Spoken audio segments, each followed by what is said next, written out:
ফরমাইবেন হাফেজ মাওলানা মোহাম্মদ ইয়াসির আরাফাত জিহাদি কুষ্টিয়া। হাফেজ মাওলানা মোহাম্মদ ইয়াসির আরাফাত জিহাদি কুষ্টিয়া। তার আগে আমি আমাদের মেহমানদের শ্রোতাদেরকে একটু অনুরোধ করব, আপনারা সবাই একটু আগে আসেন, পিছনে জায়গা হচ্ছে না, একটু আগে আসেন, একটু আগে আসেন ভাই, একটু আগে আসেন, শোনা যায় হালকা একটু আগে আসেন, যতটুকু পারেন। আপনাদের সামনে যদি জায়গা থাকে কারো, ততটুকু পরিমাণে আপনি আসেন, যতটুকু পারেন ততটুকু পরিমাণে আসেন, একটু পিছনে জায়গা হচ্ছে না।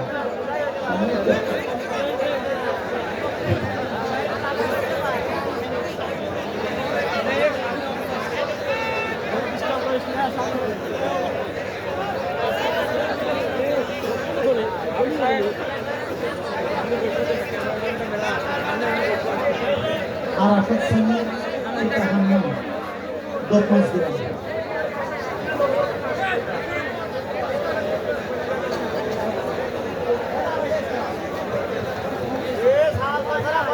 এই বাসের ভিতরে আসবেন না ভাইরা, আপনারা অনুরোধ করবো বাসের ভিতরে আসেন না।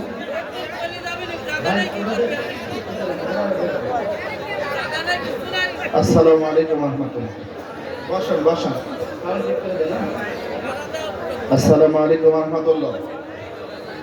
প্রিয় পাবনাবাসী, আপনারা ভালো আছেন? যারা বলেন না, আপনাদের ভালো রেখেছেন কে? কেউ যেটা পারেন না পারেন কে? কেউ যেটা দেখেন না দেখেন কে? কেউ যেটা শোনেন না শোনেন কে? আল্লাহ তাআলার দরবারে কালিমাত শুকর আদায় করে সকলে জবান করে বলে আলহামদুলিল্লাহ। প্রিয় ভাইরা, কণ্ঠে এমন করে চলবে, রাজি আছেন তো? স্লোগান দিবেন তো?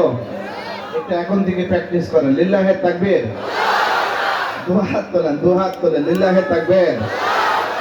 মাশাআল্লাহ, আল্লাহ কবুল করে, বলেন আমিন। আলহামদুলিল্লাহ। পাবনার মাটি ইসলামের ঘাঁটি, কথা বলেন না কেন? আলহামদুলিল্লাহ, আল্লাহ কবুল করুন। আলহামদুলিল্লাহ নাহমাদুহু ওয়া নাস্তাঈনুহু ওয়া নাস্তাগফিরুহু ওয়া নাউযু বিল্লাহি মিন শুরুরি আনফুসিনা ওয়া মিন সাইয়্যাতি আমালিনা। মান ইয়াহদিহিল্লাহু ফালা মুদিল্লা লাহু ওয়া মান ইউদ্লিলহু ফালা হাদিয়া লাহু। ওয়া নাশহাদু আন লা ইলাহা ইল্লাল্লাহু ওয়াহদাহু লা শারীকা লাহু ونشهد أن سيدنا وسندنا وحبيبنا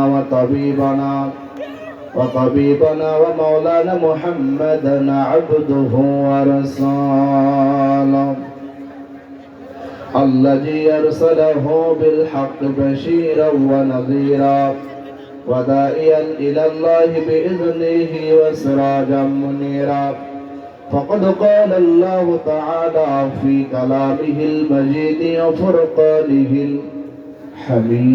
الحميد. সকলে একটু মহাব্বতের সাথে পড়ুন। আউযু বিল্লাহি মিনাশ শাইতানির রাজীম। بسم الله الرحمن الرحيم.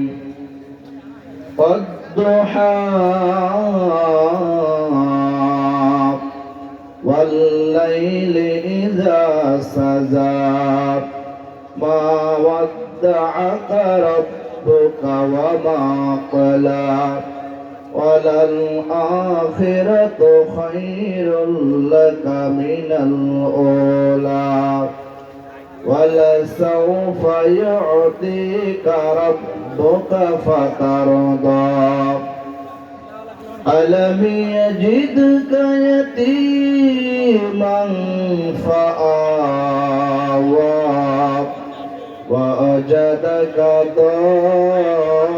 ضالا فهدى ووجدك عائلا فأغنى فأما اليتيم فلا تقهر وأما السائل فلا تنهر وأما بنعمة ربك فحدث. إن الله وملائكته يصلون على النبي يا أيها الذين آمنوا صلوا عليه وسلموا تسليما اللهم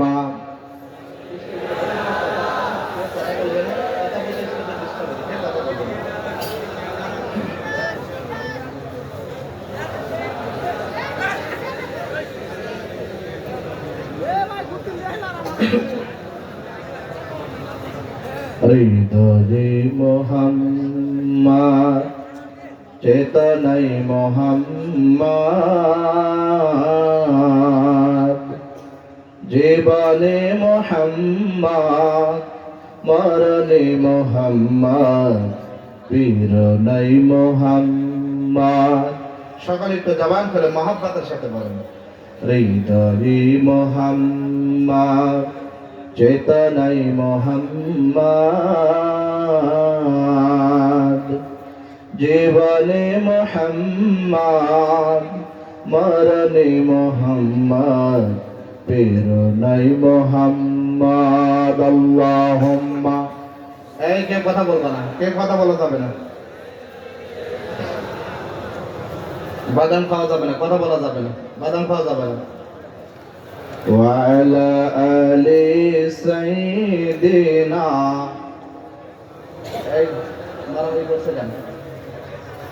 বাংলাদেশের প্রান্ত হতে সালাম জানাই হে রাসূল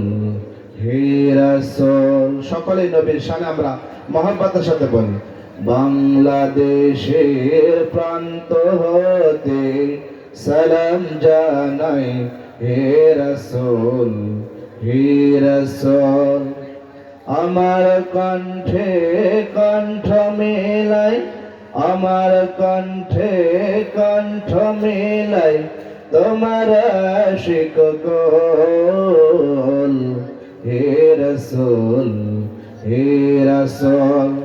বাংলাদেশের প্রান্ত হতে সালাম জানাই হে রাসূল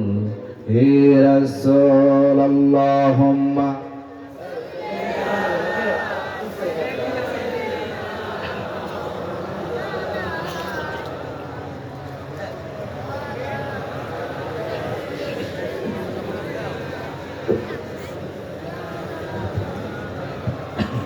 আলহামদুলিল্লাহ বাংলাদেশের ঐতিহ্যবাহী জেলা পাবনা জেলার অন্তর্গত সাতিয়া থানার বিনচাপড়ি হযরত ওমর রাদিয়াল্লাহু তাআলা আনহু হাফেজিয়া মাদ্রাসা কর্তৃক আয়োজিত ঐতিহ্যবাহী তাফসীরুল কোরআন মাহফিলের শ্রদ্ধাভাজন সভাপতি বিশিষ্ট সমাজসেবক শিক্ষাবিদ জনাব আলহাজ মোহাম্মদ নজরুল ইসলাম মঞ্জু মাস্টার বারাকাল্লাহু ফি হায়াতি জোরে বলেন আমিন।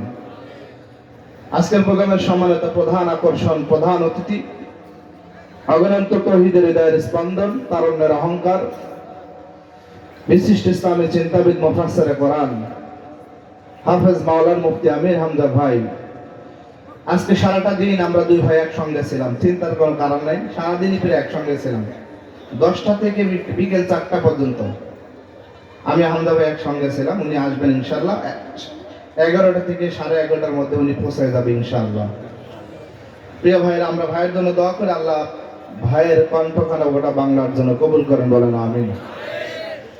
মঞ্চ এতক্ষণ খুব চমৎকার আলোচনা উপস্থাপন করলেন আপনাদের এলাকার কৃতি সন্তান বিশিষ্ট ইসলামী চিন্তাবিদ হাফেজ মাওলানা মোহাম্মদ হাসানুজ্জামান শাইফি সাহেব আলোচনা রেখে ধন্য করেছেন হযরত মাওলানা মুহাদ্দিস মোহাম্মদ আলামিন সাহেব মঞ্চ উপস্থিত অন্যান্য অতিথিবৃন্দ আমার সামনে উপস্থিত তৌহিদি জনতার একাংশ পর্দার অন্তরালে অবস্থানরত আমার পরম শ্রদ্ধেয় সম্মানিত মা এবং বোনেরা সকলকে আমি দোয়ার উদ্দেশ্যে সালাম দিতেছি আসসালামু আলাইকুম ওয়া রাহমাতুল্লাহ। প্রিয় পাবনাবাসী আপনারা ভালো আছেন?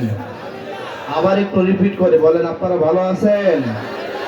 আপনাদের ভালো রেখেছেন কে? প্রিয় ভাইরা এই কোরআনের মাহফিল আমরা কোরআন থেকে আলোচনা করব আপনারা কোরআন মনোযোগ সহকারে শুনবেন। আজকে তাফসীর মাহফিল আমরা প্রাণবন্ধ করে ছাড়ব ইনশাআল্লাহ। আল্লাহ তাআলা বলেন ইযা কুরিয়াল কুরআন, ও নবী যেখানে কোরআন তেলাওয়াত করা হয়, যেখানে কোরআনের কথা বলা হয়, কোরআনের মাহফিল করা হয়, ফাসতামিউ লাহু, তোমরা মনোযোগ সহকারে শোনো। কথাটা কার? জোরে বলেন কথা কার? আল্লাহ বলতেছেন ফাসতামিউ লাহু, তোমরা মনোযোগ সহকারে শোনো। তার মানে এখানে আপনি কথা বলতে পারবেন না, হট্টগোল করতে পারবেন না, বিশৃঙ্খলা করতে পারবেন না, বাদাম খেতে পারবেন না, এদিকে ওদিকে মনস্থ করতে পারবেন না, গল্প করতে পারবেন না। কোরআনের আলোচনার সময় সব কিছু নিষেধ করেছেন কে? প্রিয় ভাই, আল্লাহ তাআলা বলতেছেন ইযা কুরিয়াল কোরআন, যেখানে কোরআন তেলাওয়াত করা হয়, কোরআনের আলোচনা করা হয়, ফাসতামিউ লাহু, তোমরা মনোযোগ সহকারে শোনো। ওয়া আনসিতু, এই কান দুকান তোমরা খরগোশের মতো খাড়া করে দাও। লাআল্লাকুম তুরহামুন, তোমাদের উপর আল্লাহর রহমত বর্ষিত হবে, তোমাদের উপর আল্লাহর দয়া আসবে। আল্লাহু আকবার বলেন না। আল্লাহ তাআলা বলতেছেন ওয়াকালাল্লাযিনা কাফারু, নবীর কাফেররা বলে লা তাসমাউ লিহাযাল কোরআন, যেখানে কোরআনের কথা হয়, কোরআনের আলোচনা হয়, কোরআন থেকে তাফসীর করা হয়, ফাসতামিউ লাহু, তোমরা ওই কোরআনগুলো শুনবা না, ওই কোরআনগুলো তোমরা শুনবা না। লা তাসমাউ লিহাযাল কোরআন, যেখানে কোরআন তেলাওয়াত করা হয়, ওই কোরআন তোমরা শুনবা না। অলগাউ ফিহি, তোমরা বাধা প্রদান করো, হট্টগোল করো, বিশৃঙ্খলা করো। লাআল্লাকুম তুরহামুন। প্রিয় ভাইরা, তার মানে আল্লাহ বলতেছেন এই সমস্ত কাজগুলো কাফেররা করে। যেখানে কোরআনের কথা হয়, কোরআন থেকে কথা বলা হয়, তাফসীর মাহফিল করা হয়, তারা বলে হট্টগোল করো, বিশৃঙ্খলা করো, বাধা প্রদান করো, তারা ট্যাগিং করো, যাতে কোরআনের মাহফিলে এই সমস্ত সাধারণ জনতা না যায়। কথা বলেন মুসলমান, ঠিক কিনা? আমরা দেখেছি অনেক সময় অনেক তাফসীর মাহফিল বন্ধ করা হয়েছে, হয় নাই? যারা বলেন হয় নাই। আল্লাহর কোরআনের সঙ্গে আপনি মিলিয়ে দেখেন, যারাই কোরআনের এগনেস্টে গিয়েছে, কোরআনের বিপক্ষে গিয়েছে, আবু জাহিলকে যেমন আল্লাহ লাঞ্ছিত করেছেন, নমরুদকে জুতার বাড়ি দিয়েছেন, কিয়ামত পর্যন্ত যারাই কোরআনের বিপক্ষে যাবে, আল্লাহর পক্ষ থেকে তারা জুতার বাড়ি খাবে। প্রিয় ভাইয়ের, এজন্য আমরা চাই যারা কোরআনের এগনেস্টে আছেন, কোরআন বিদ্বেষী আছেন, আসুন কোরআনের মাহফিলে আসেন, কোরআন থেকে শোনেন, আল্লাহ নসিবে দিলে আপনি হেদায়েত প্রাপ্ত হবেন। কথা বলেন না কেন? প্রিয় ভাইরা, মুফতি আমির হামজা ভাই আসা পর্যন্ত আমি কথা বলবো, তাফসীর মূলক কথা বলবো। তাফসীর শুনবেন তো? আলহামদুলিল্লাহ। আমি শেষে আপনাদের জিজ্ঞাসা করবো, এটাকে আমরা কোরআনিক ক্লাস মনে করবো ইনশাআল্লাহ। শেষে আমি আপনাদের জিজ্ঞাসা করবো আজকে কোন সূরা থেকে আলোচনা করলাম, কোন বিষয়ে আলোচনা করলাম, বলতে পারবেন তো? পারবেন তো? প্রিয় ভাইরা, আমি পবিত্র মহাগ্রন্থ থেকে, আল কোরআন থেকে 114টা সূরার মধ্যে 93তম সূরা, সূরা আদ-দুহা তেলাওয়াত করেছে, 11টি আয়াত। এই সূরাটা মূলত মাক্কি সূরা। আল্লাহ রাসূল সাল্লাল্লাহু আলাইহি ওয়াসাল্লাম যখন মক্কায় ছিলেন, আল্লাহ তাআলা সূরা দুহা নাযিল করেছেন। আমি এখন আপনাদের একটু পরীক্ষা করে দেখি আপনারা বলতে পারবেন কিনা। আমি যে সূরাটা তেলাওয়াত করেছি কোন সূরা বলেন? জোরে বলেন। কয়তম সূরা? 93তম সূরা। এর আয়াত সংখ্যা কয়টি? 11টি। কোথায় নাযিল হয়েছে? মক্কায়। মাশাআল্লাহ। শেষে বলতে পারবেন? জি, আলহামদুলিল্লাহ। প্রিয় ভাইরা, এই সূরাটা যখন নাযিল হলো, আল্লাহ রাসূলের উপর নিয়মিত আল্লাহ তাআলা কোরআন নাযিল করত। কোরআন নাযিল করতে করতে বিশ্বনবীর যে স্বাভাবিক শরীরটি একটু অস্বাভাবিক হতেছিল। আল্লাহ রাসূলের উপর যখন কোরআন নাযিল করতে করতে আল্লাহ হঠাৎ করে নাযিল বন্ধ করে দিলেন, তখন কাফেররা বলা বলি করলো, মুহাম্মদ, তোমার আল্লাহ কি তোমারে ভুলে গিয়েছে? বলেন, আল্লাহ কি মুহাম্মদকে ভুলে গিয়েছে? আল্লাহ কি আল্লাহর নবীকে ভুলে গিয়েছে? তখন কাফেররা বলতেছে, বিশেষ করে আবুল আহাবের স্ত্রী উম্মে জামিল বলতেছেন, মুহাম্মদ, তোমার আল্লাহ তোমার কি ভুলে গিয়েছে? জিবরাইলকে বুঝালেন, জিবরাইল আলাইহিস সালাম কি বলেন, তোমার কাছে যে শয়তানটা আসতো, সে শয়তানটা তো আসে না, তোমার আল্লাহ কি তোমারে ভুলে গিয়েছে? আল্লাহ রাসূল মন খারাপ করলেন, কি রে, তাই তো, আমার উপর একটানা কোরআন নাযিল হতে হতে হঠাৎ করে বন্ধ হয়ে গেল কেন? আমার আল্লাহ কি আমারে ভুলে গিয়েছে?